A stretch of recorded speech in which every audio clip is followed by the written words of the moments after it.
think about the last time your work life kind of bled into your personal life. Oh, yeah. Or like the last time a political argument just completely ruined a family dinner. Right, because it is this incredibly natural, almost primal human impulse to want to put the different parts of ourselves into these neat, tidy, airtight little boxes. Totally. You have your polished professional self over here. Right. You have your messy romantic life over there. Your political anxieties go in a third box. And your creative hobbies, they go in a fourth. It's basically the ultimate psychological defense mechanism. Exactly. I mean, the theory is really simple.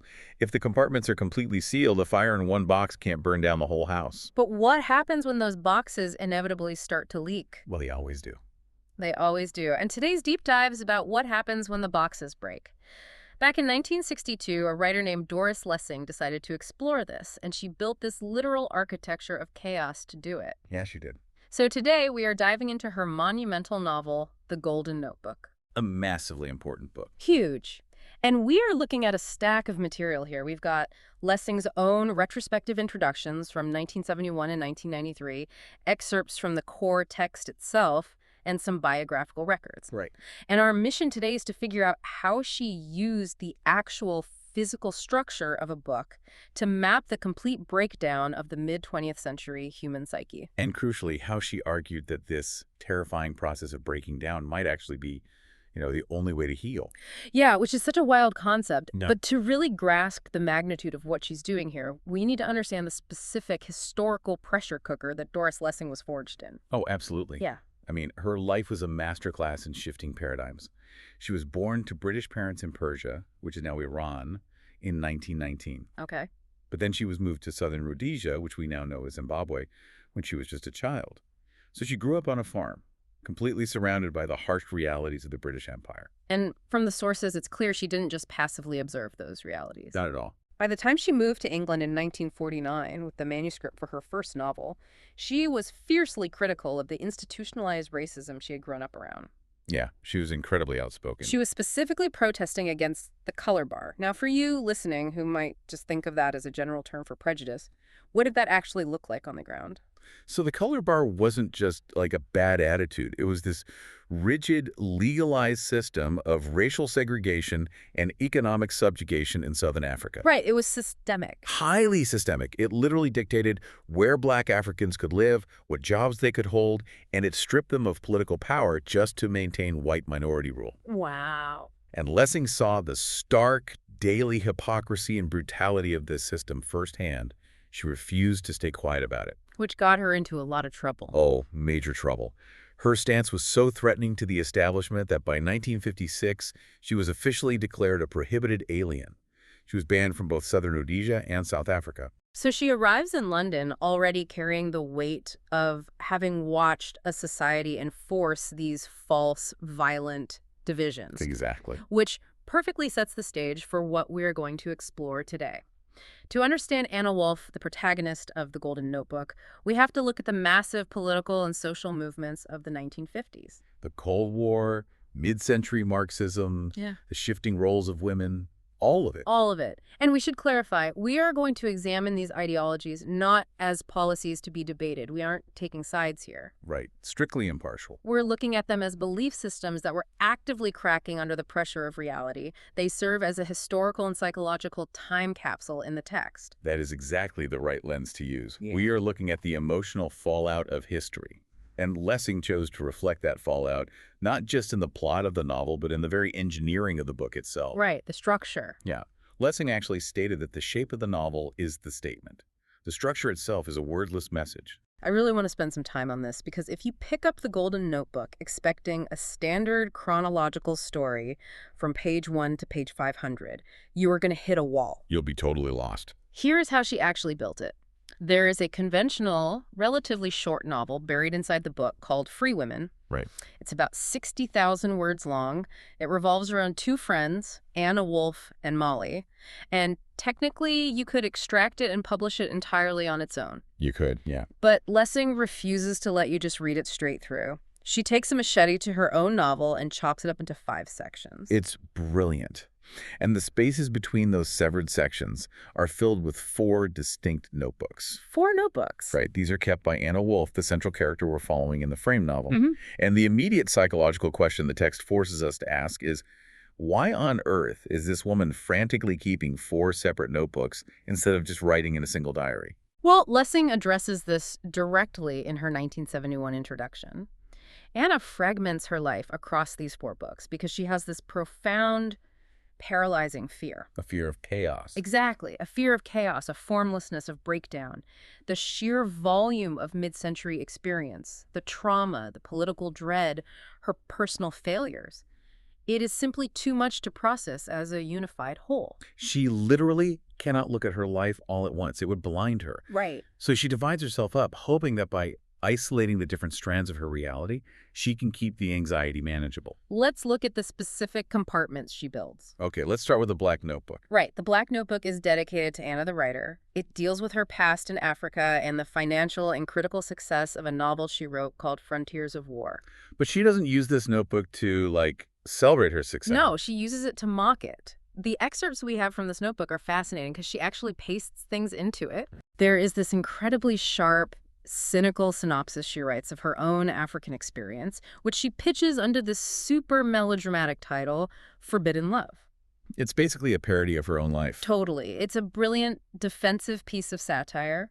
She writes it as if it's a treatment for a cheap exploitation film. She leans into every colonial and political cliche of the era. She describes the, quote, idealistic and inflammable young pilot, Right. and the weekend orgies of the local leftists, the jealous wife of the hotel landlord, and this tragic, doomed love affair with the simple black girl by the, quote, sullen waters of the town's river. It's hilarious, but it's also deeply tragic. It really is. She is taking the genuine complex trauma of her time in Africa and filtering it through this commercial, cheapened lens. Right. Why does she do that? Is it just self-loathing?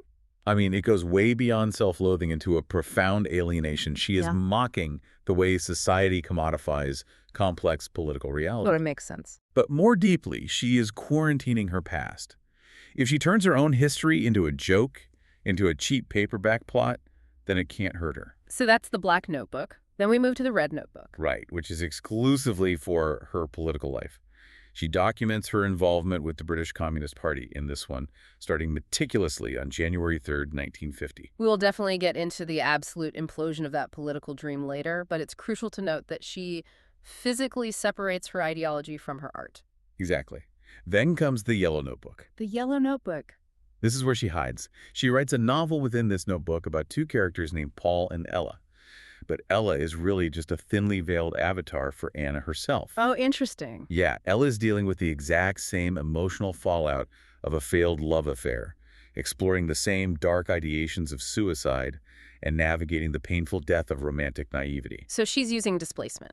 Displacement is the key mechanism here, absolutely. Yeah. She cannot look directly at her own heartbreak, so she displaces it onto Ella. It allows her to process emotional trauma at a safe, fictionalized distance. And finally, she attempts to ground herself with the Blue Notebook. The anchor. Right, this is supposed to be the anchor.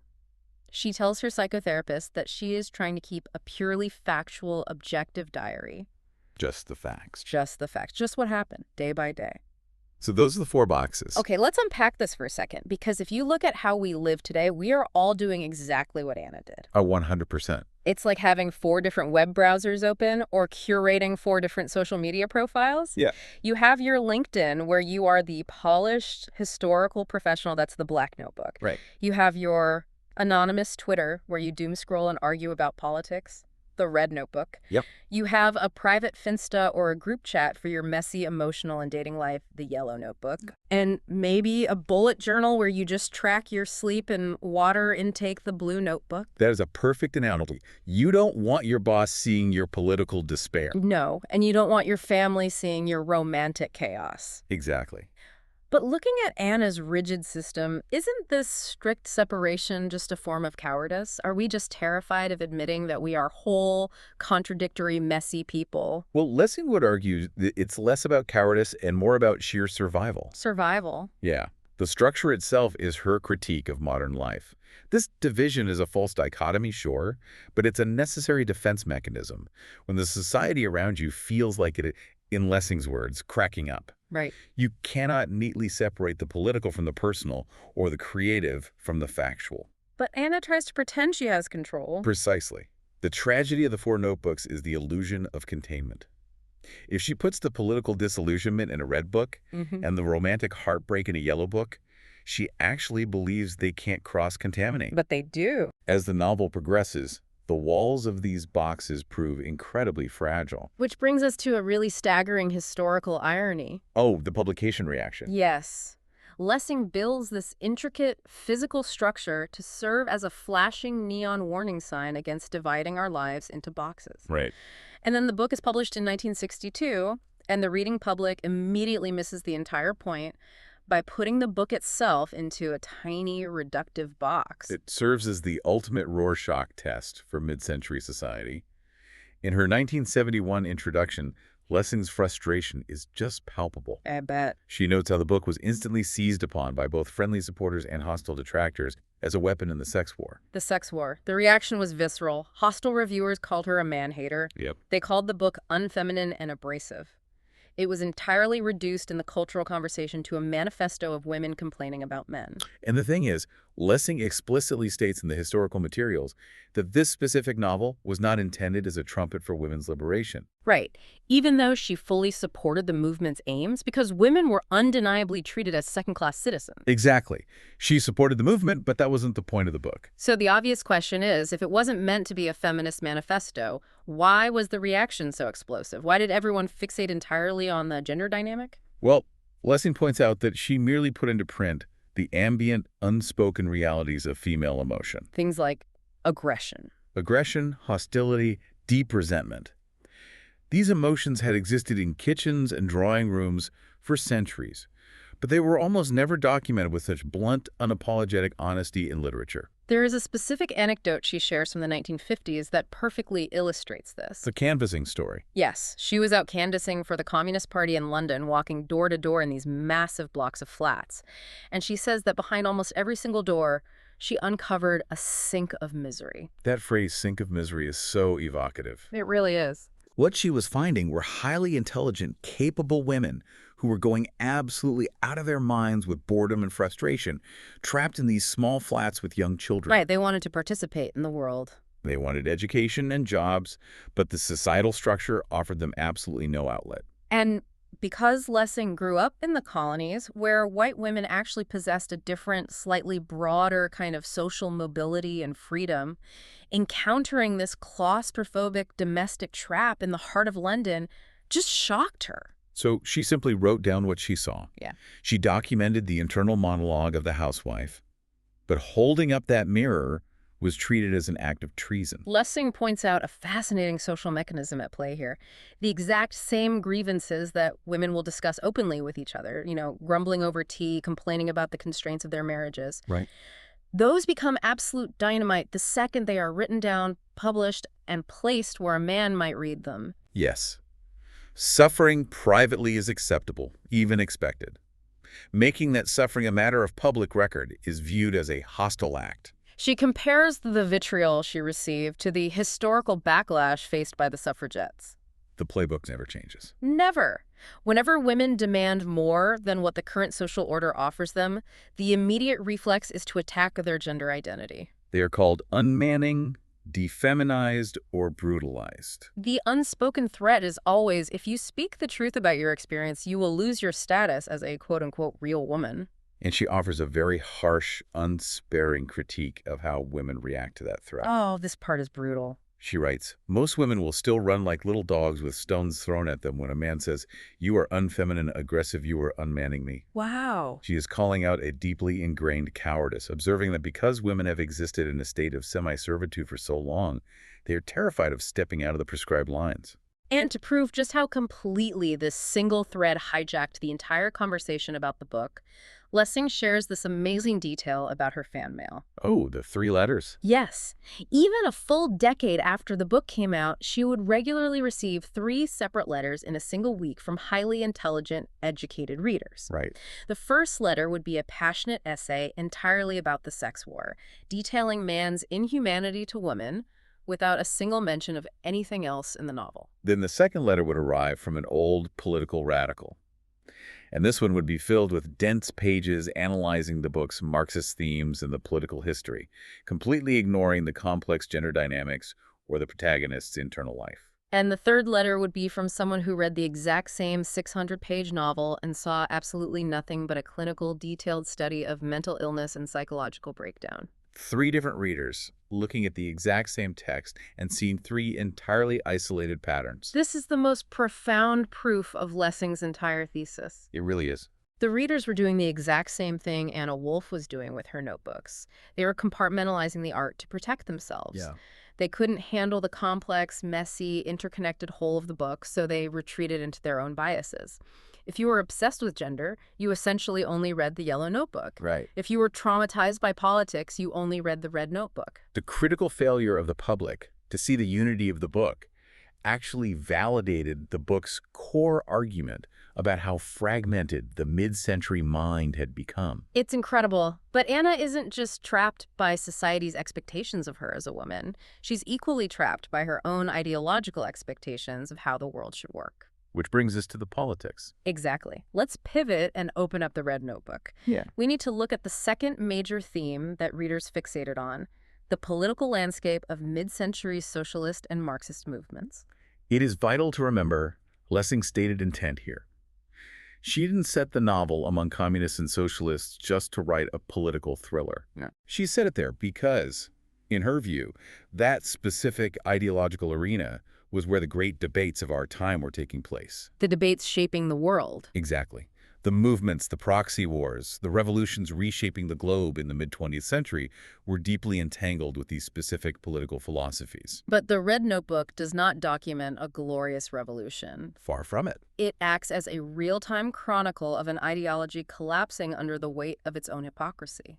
It is the death of a great dream. To understand the psychological devastation in the Red Notebook, we really have to establish this specific historical catalyst. Okay, lay it out for us. Lessing was writing this in the late 1950s, in the direct aftermath of the 20th Congress of the Communist Party of the Soviet Union in 1956. This is where Nikita Khrushchev delivered his famous secret speech. Now, for you listening who might not be steeped in Cold War history, what exactly did Khrushchev say, and why did it break the minds of so many true believers? Well, up until that point, Joseph Stalin had been practically deified by loyal communists around the world. They saw him as the infallible architect of the socialist utopia. Right, the absolute hero. But the Khrushchev speech was this sudden, shocking admission from within the Soviet leadership itself of Stalin's horrific claims. Things like the mass purges. The purges, the arbitrary executions, the cult of personality, the gulags. For communists in the West who had defended the Soviet Union for decades, often alienating their own families and risking their careers to do so, this admission was world-shattering. Lessing describes it as a depth charge under the left. A depth charge is the perfect metaphor. Yeah. The cognitive dissonance must have been unbearable. I can't even imagine. You have dedicated your entire life, your moral identity, to a cause, only to have the leaders of that cause casually admit that the foundation is built on mass graves. Yeah. Lessing notes that the fallout was catastrophic. She mentions, half joking, but entirely serious, that every time the phone rang in those days, it was news that another comrade had suffered a religious conversion, taken to drink, committed suicide. Or snapped entirely and turned into an aggressive capitalist businessman. Right. The belief system simply snapped. And the text captures this beautifully in a conversation between Anna and Molly in the Frame novel. What do they say?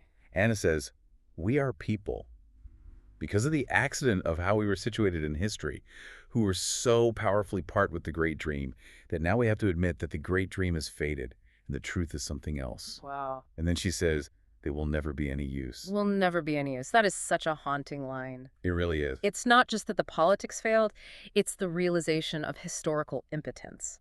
And you can watch this realization physically destroy the Red Notebook. You really can. It begins in 1950 as a standard diary of party meetings and ideological notes.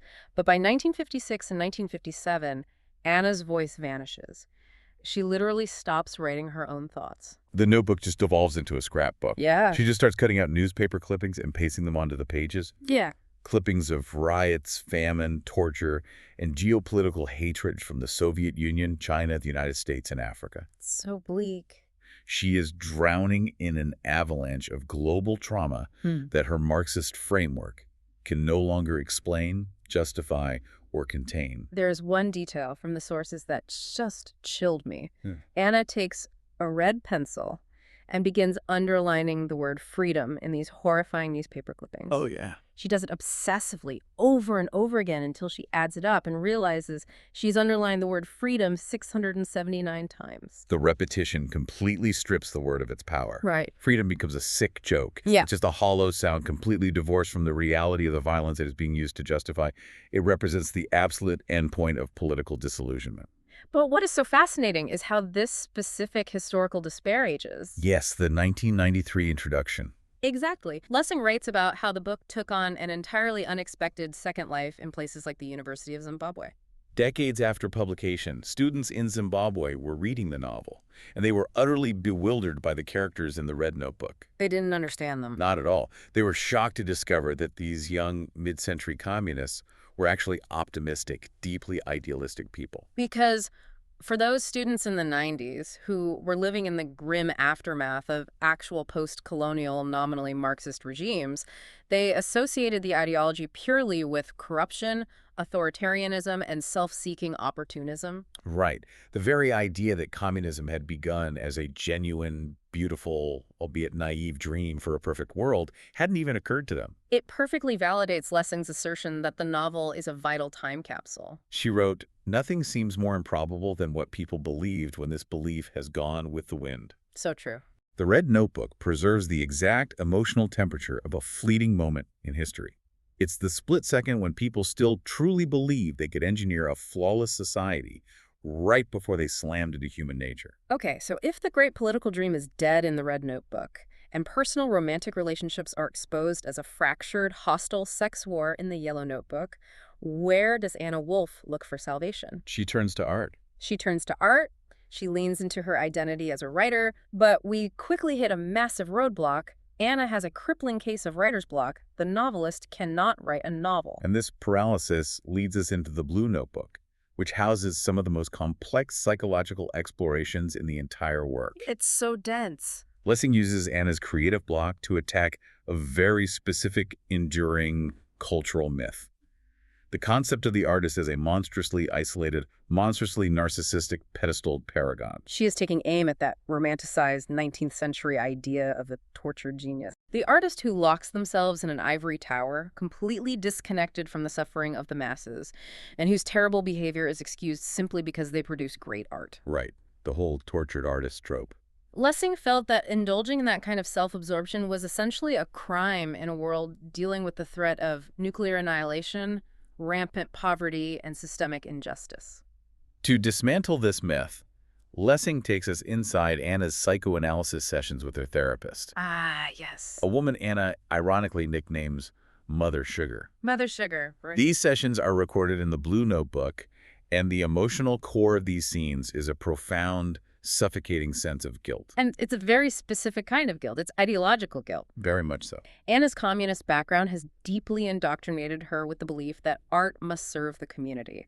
The prevailing Marxist pressure on artists at the time was essentially, how dare you waste time navel-gazing and writing about your petty bourgeois personal sadness when Rome is burning? The collective was everything. The individual was nothing. Right. Anna has internalized this so deeply that she feels her own subjective pain is illegitimate compared to the horrors documented in her newspaper clippings. There is a brilliant, agonizing scene in the text where Anna attempts to give a public lecture on art. Oh, the lecture. It's so hard to read. She is standing at the podium trying to argue that society must return to communal art that expresses collective responsibility. And she begins publicly denouncing the driving egotism of Western individualistic art, describing it dismissively as just a shriek of torment recording pain. But as she is delivering this ideologically pure speech, Her body literally rebels against her. Yeah. She starts to stammer. She loses her place. She physically cannot finish the lecture. Her subconscious knows that she is lying. Exactly. She is violently suppressing her own subjective reality because her politics tell her it is shameful. This internal war drives her to a state of literal manic behavior, which she records in the Blue Notebook. The clippings again. Right. Remember all those horrifying newspaper clippings of global trauma from the Red Notebook? She takes them and begins feverishly pasting them all over the pristine white walls of her flat. Wait, I need to understand the psychology of this. How does pasting up news about war and famine actually help her? Wouldn't surrounding yourself with evidence of global suffering just amplify the exact anxiety she's trying to escape? You would think so, but it's a desperate attempt to anchor herself to something real. Because she feels her internal subjective reality is invalid and shameful, she tries to literally pin down the objective external world. I see. The text says she covers the walls completely. She uses so many drawing pins that she keeps running out and has to make frantic trips to the store to buy more boxes. That's intense. She is sitting on the floor of her flat, physically encased in global trauma, trying to methodically organize the chaos. It's a terrifying image of a mind at the end of its tether. So why does this fail? Why does she eventually abandon the Blue Notebook entirely? She abandons the factual record because she realizes that words, when stripped of emotional subjectivity, lose all their meaning. Right. She writes in the Blue Notebook that language has devolved into nursery talk. When she attempts to write down the mundane, objective facts of her existence, like, I got up at 7, cooked breakfast for Janet. Right. Just the facts. Yes, the facts. She reads the sentence back and feels an absolute void. It is technically a true record of events, but it contains zero actual truth. It's just noise.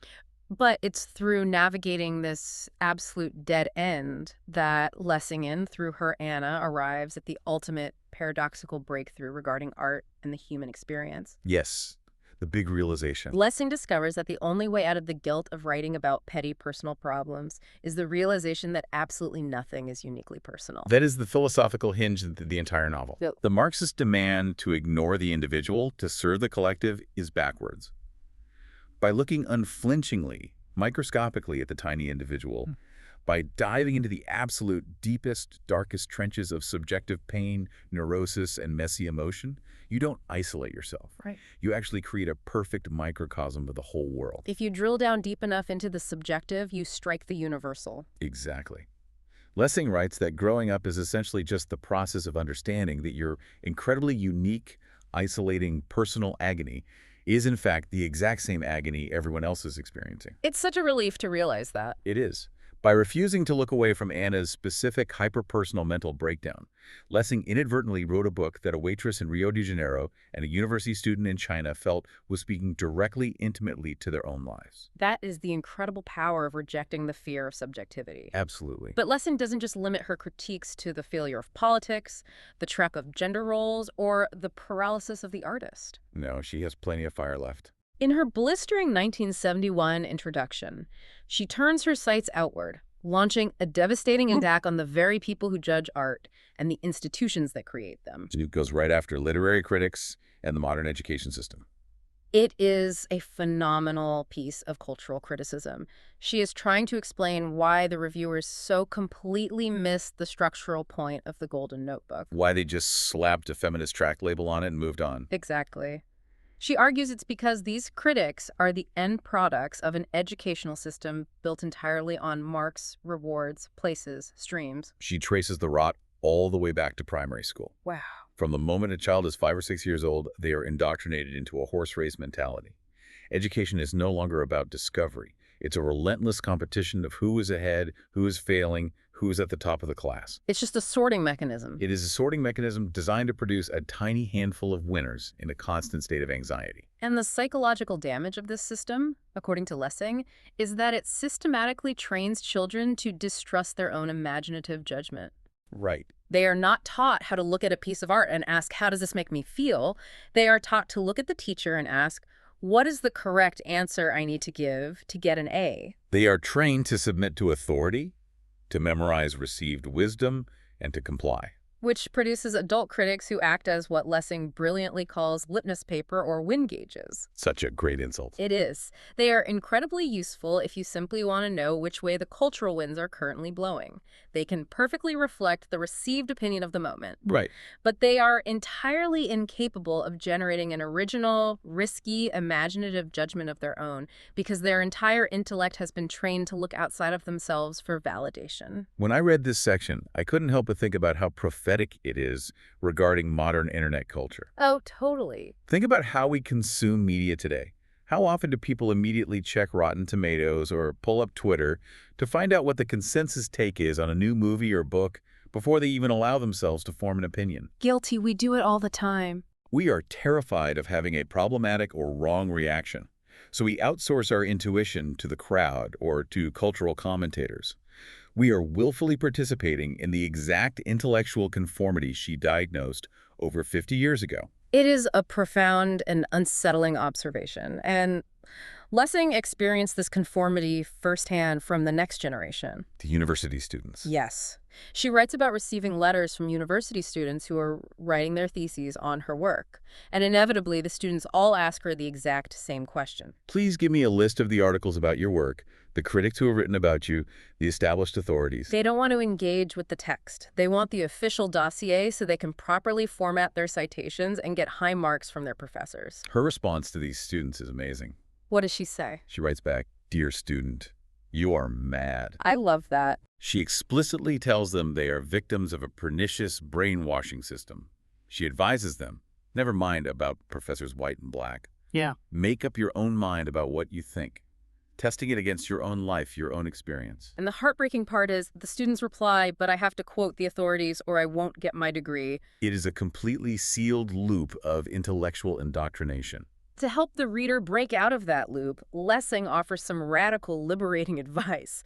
She argues that the only true way to read is to browse. Just browse. You must go into libraries and bookshops, pick up only the books that genuinely attract you, read them, and crucially drop them the instant they bore you. Skip the boring parts. Never force yourself to read something just because society tells you it's an important classic. Or because it's trending on social media. She tells you to trust the timeline of your own mind. A book that seems completely impenetrable or dull to you at 20 might suddenly unlock the universe for you at 50. You have to read your way from one genuine sympathy to another. Furthermore, she issues a vital warning about the limits of the written word itself. Right, the oral traditions. She reminds us that in our modern age of compulsive reverence for anything printed in a textbook, we forget that the deepest truths, the most profound social ethics, are rarely written down. She points out that the true, unvarnished history of Africa, for instance, isn't found in colonial records. It is kept alive in the oral traditions, in the verbal history passed down by storytellers and elders. Never let the printed page be your master, she warns. It is a powerful plea for fierce intellectual independence. So bringing all these immense threads together, the collapse of political utopias, the claustrophobic trap of gender expectations, the crushing block of the artist, and the stifling conformity of society, we arrive at the climax of the novel. The finale. How does Anna Wolf actually escape this paralyzed, hyper-fragmented state? She escapes by letting the architecture fail. The climax of the novel is the physical termination of the 4 notebooks. The boxes finally burst. They burst. The sheer pressure of living this divided life, both the internal psychological strain and the external chaos of the world, just overwhelms the neat little compartments. In the text, heavy, thick black lines are abruptly drawn across the pages of the black, red, yellow, and blue notebooks. They are finished. The experiment in compartmentalization has failed. But from the shattered fragments of those 4 books, something entirely new is forged. The inner golden notebook. The golden notebook represents the terrifying, beautiful triumph of unity. It is the end of fragmentation. But achieving this wholeness is not a peaceful transition, is it? Not at all. It requires Anna and an American writer she has become intensely destructively involved with named Saul Green to undergo a severe psychological crisis. They have to literally break down. But Lessing is very careful to define what this breakdown means. It is not a tragic clinical descent into permanent madness. No, it is a raw, agonizing, but absolutely necessary process of self-healing. Think of it like a fever breaking the body. A healing fever. They go crazy, they become lunatic and erratic, but in the fires of that madness, they burn away the false dichotomies. They shatter the artificial patterns they had spent their lives building to protect themselves. And we see this breakdown physically manifested on the pages of the Golden Notebook. Right. As their individual egos dissolve, the strict boundaries between Anna and Saul vanish.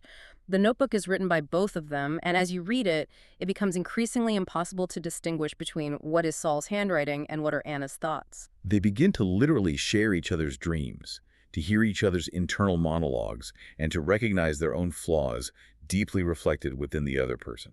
It is the ultimate profound rejection of the isolated, narcissistic artist. Out of this shared psychological dissolution comes one of the most incredible literary sleights of hand I've ever encountered. Oh, it's so good. Throughout the novel, Saul has been an envious, destructive, deeply troubled force. But in the crucible of the Golden Notebook, he suddenly supports Anna. He advises her, and he actually gives her the first sentence for her next book. And that sentence he gives her is, "The two women were alone in the London flat." Which is the exact first line of Free Women, the 60,000-word frame novel that started the entire book. Yes.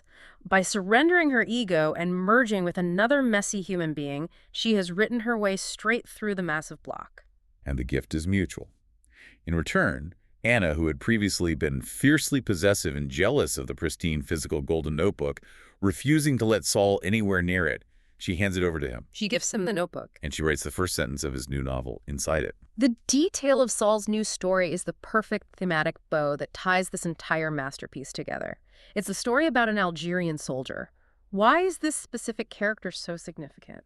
Because the Algerian soldier is a man who finally realizes that his emotional reality does not have to match what he is expected to feel by any invisible overarching authority. Right. Not God, not the state, not the military, not the law. In Saul's story, this soldier is talking to a French student prisoner, and the French student is complaining that he lives in a mental prison house. The student says his thoughts always fall neatly, automatically into pre-labeled slots. One slot marked Marx, another marked Freud. The student is completely trapped by categorization. But the Algerian soldier rejects those slots entirely. He represents the ultimate rejection of compartmentalized, labeled thinking. He feels exactly what he feels, completely outside of the neat little boxes. And that is the profound realization that Anna and Saul both reach. It is the realization that you cannot live an authentic life if you are constantly sorting your experiences into slots marked good or bad. Or capitalism or socialism. Love or sex, fact or fiction. To be truly alive, you have to possess the courage to experience the whole, messy, unshaped, contradictory truth of it all together. Exactly. So, synthesizing this massive journey, the Golden Notebook is so much more than a historical artifact about 1960s communism or the burgeoning feminist movement. It's a survival guide. It is a vital, urgent masterclass in how to survive a world that feels like it is constantly fracturing. It is a guidebook that tells you that when the carefully constructed boxes you've sorted your life into start falling apart, you shouldn't panic. That breakdown might be exactly what you need. Yes, that terrifying bleeding of boundaries where your professional, personal, and political lives collide might be the exact painful crucible you must pass through to finally become a whole human being. You have to let the protective notebooks end to find the gold. Which leaves us with one final, deeply provocative thought, drawn directly from Lessing's reflections in her 1993 introduction. What's the thought? Well, decades after the monumental achievement of this novel, Lessing was working on her actual, factual autobiography. And during that process, she came to a startling realization. She wrote, "I have to conclude that fiction is better at the truth than a factual record.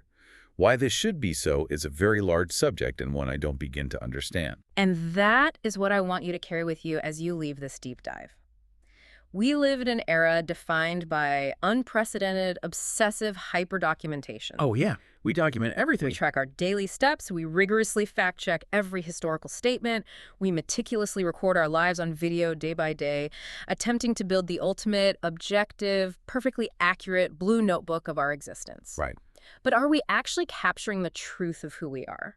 Or are we just generating mountains of meaningless records? It's a great question. Could it be that a completely made-up story, a piece of raw, subjective fiction that bravely explores your deepest, darkest fears and desires, reveals vastly more about your true self than your own literal, factual memories ever could? It is a question that challenges the very foundation of how we choose to record and understand our own lives. Because sometimes to truly see the whole picture, you have to stop looking at the neat clinical x-ray and find the courage to just look at the mess.